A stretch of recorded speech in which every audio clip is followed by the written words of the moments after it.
Toastmaster for 11 months. She joined Toastmasters in order to become a more poised public speaker. Today, Sharon will be giving her 10th CCM speech from the Competent Communicator Manual. The objective of this speech is to inspire the audience to a higher level of belief or achievement. The title of her 8 to 10 minute speech is F.E.A.R. Fear. Please join me in welcoming Sharon.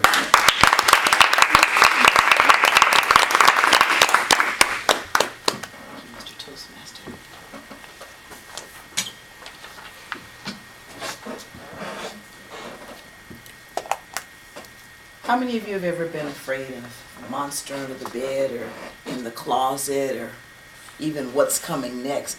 Never, Martin? Okay. Martin came here as a man of steel. My biggest fear as a child was, I mentioned this in one of my previous speeches, was the blob.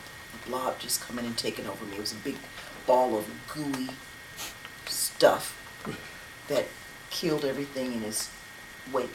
Just rolled and rolled and rolled and sucked up everything. When I realized that the blob wasn't real, neither was the monster in the closet, I had a sense of freedom.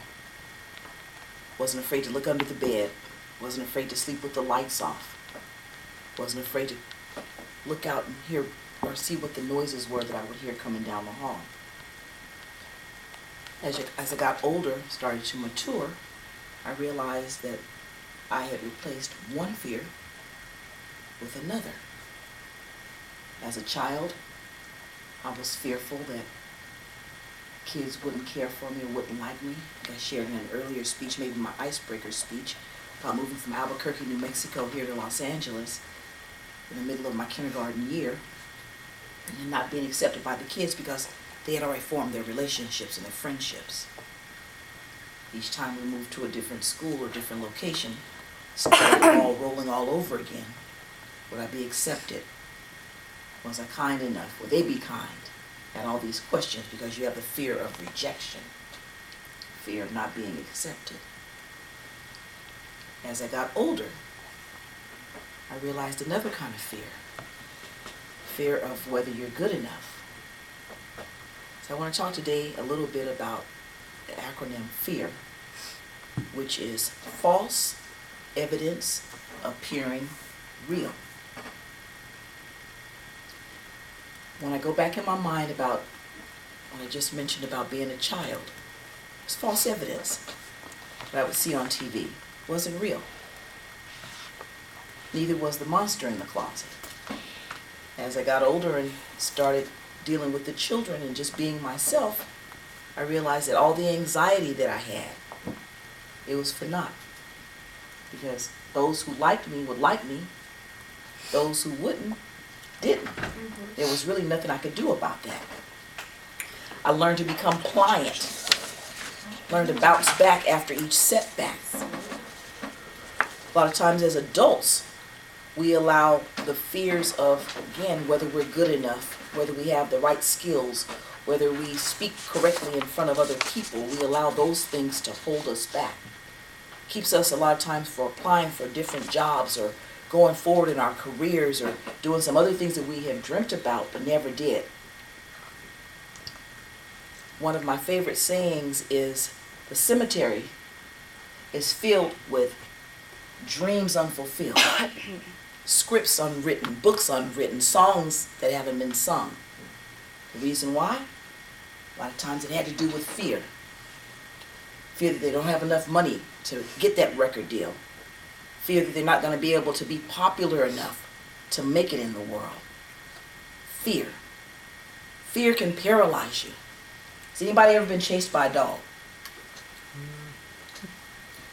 It's a fight or flight feeling. You're either going to stand there and be completely petrified and not move, or you're going to move as quickly as you can. And that's what we have to do with our dreams. We can't just sit and expect things to happen. In 2004, I was asked if I would take the leadership of what was then the women's ministry at my church. If I would take responsibility for our annual Women's Day. Well, one of the things that the chairperson prior to my appointment, one of the things that she did was she was responsible for writing the play that they debuted every year. She had stepped down because she had a friend who was sick. And so now I'm in that position. Fear overtook me, not because I didn't think I was capable, but because this was the answer to a prayer. I had written a play prior to that, but never saw an opportunity for me to have it debuted. So now I'm presented with this opportunity, and fear paralyzed me. Just for a short time, maybe about 3 months. So finally I decided I'm going to present this and see if it's accepted. We're always looking for acceptance, even when we don't realize we're looking for acceptance. Standing up here doing your icebreaker speech, you're looking at the faces looking for acceptance. You're doing speech number 10, looking for acceptance. My script was accepted. They gave me 9 months to put this production together. And I did. And that was the start of my career as a part-time playwright. Fast forward 13 years, actually 10 years. I went to a conference that I didn't want to go to. My husband wanted me to go with him. It was a conference titled Passion to Profit. My husband was really big on following this gentleman, Joel Bauer. I had never heard of him. Get to the conference, and there's like hordes of people, 600 people in a room, in Woodland Hills. And they're hanging on his every word. And I'm thinking to myself, are they kidding me? This is smoke and mirrors. When are we getting out of here? You're telling me this is a 12-hour day? Halfway through the day, facilitator, Mr. Bauer, says that he's going to pick someone from the audience to mentor for 6 months. And he's going to teach them what he knows. So he picks this woman from the audience. He says, now everything I teach you, I'm going to have you pick someone from the audience, and you're going to teach her. Now this gentleman is charging for his 3-day pour it all into you course. For anybody that signs up, at that time it was $15,000 for 3 days. Oh. People were standing in line by the hundreds, ready to pay with a credit card, ready to pay with a check, their money to be mentored by him. I saw it with my own 2 eyes, so I know it was true. So they went through the audience. I said, well, let me see what happens. I'll raise my hand. I'm sure I'm not going to get picked. She looks at me. She said, I want her. So she asked me to come up. Thinking to myself, okay, this is going to be fun because I'm the smoke and mirrors person. I don't believe in all that hocus pocus, dominocus. Don't believe in any of that. But you're going to make me successful, okay. Since I'm here, I'm going to sit here and listen to what you have to say. She sends me a 100-page, 100-question questionnaire to find out who I am and what I like to do. She gave it to me about a month ahead of time and said, send this to me before our first consultation. The night before our consultation, I sent it back to her empty. Said, none of these questions have anything to do with me. So she calls for our consultation and she says to me, what would you do that you would be willing to do the rest of your life and not worry about whether you're getting paid for it? I said, well, I write plays. I started thinking of some things. She says, okay, from now on, I want you to change your mindset. You are a playwright. I want you to use that word from now on. Not I write.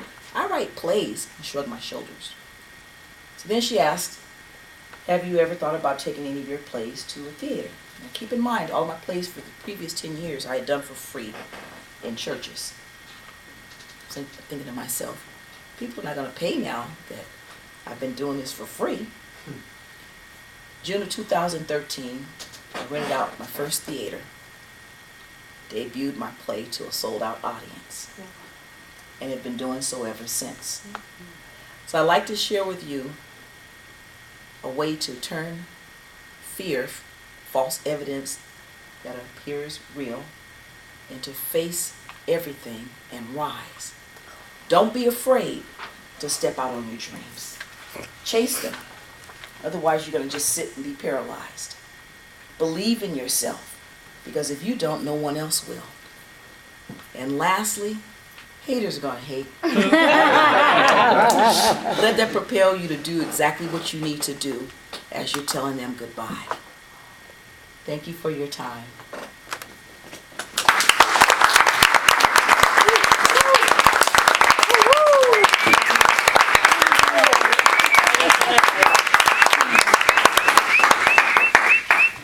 Thank you, Sharon. Congrats on your final speech.